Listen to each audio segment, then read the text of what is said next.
Ну, в общем, такое вот устройство.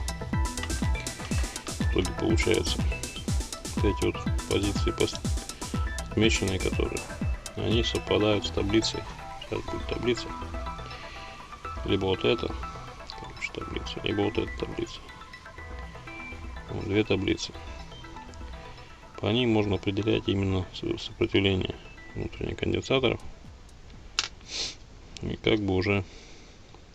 Почему определял именно конденсаторами? Потому что подбирать резисторы 0,1 Ома и также остальные тоже по 0,2, 0,3. Это как-то долго и муторно. Это вот устройство, оно отработало много лет. Вот. Здесь как бы ничего уже такого нету. Когда батарейка садится, это все подстраивается. Здесь, соответственно, будет выполнять построечник маленький, так как хотелось создать подобие пистолета, чтобы было удобно измерять.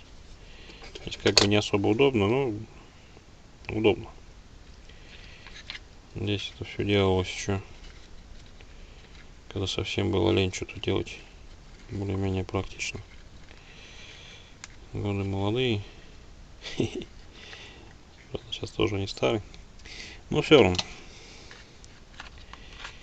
Так вот это все закрывается. Так вот это все измеряется, в том числе как щупами, так и на контактных площадках. Здесь уже чисто по привычке, зная приблизительное сопротивление конденсатора, уже прикидываешь на глаз по цифрам, какие здесь показывают, без таблиц. Ну и все, наверное. С этим все.